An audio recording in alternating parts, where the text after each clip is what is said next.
छत्रपती संभाजीनगरकरांसाठी एक मोठी महत्वाची आनंददायी बातमी समोर आली आहे.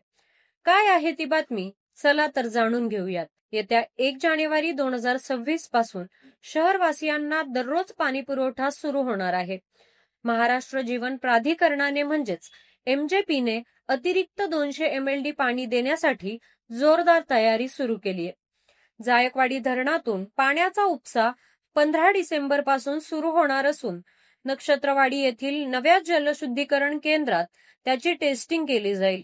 मुख्यमंत्री देवेंद्र फडणवीस यांनी यापूर्वी 31 डिसेंबर पर्यंत शहराला अतिरिक्त पाणी देण्याची घोषणा केली होती. सध्या शहरात 2 दिवसाआड पाणी पुरवठा होत असला तरी नव्या वर्षापासून दररोज नळांना पाणी येणार असल्याने नागरिकांमध्ये आनंदाचे वातावरण आहे.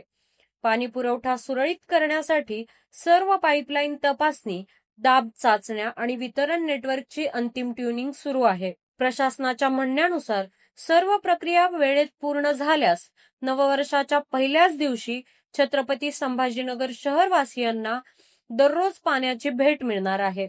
अशाच नवीन आणि ताज्या घडामोडी पाहण्यासाठी बघत राहा न्यूज डॉट्स.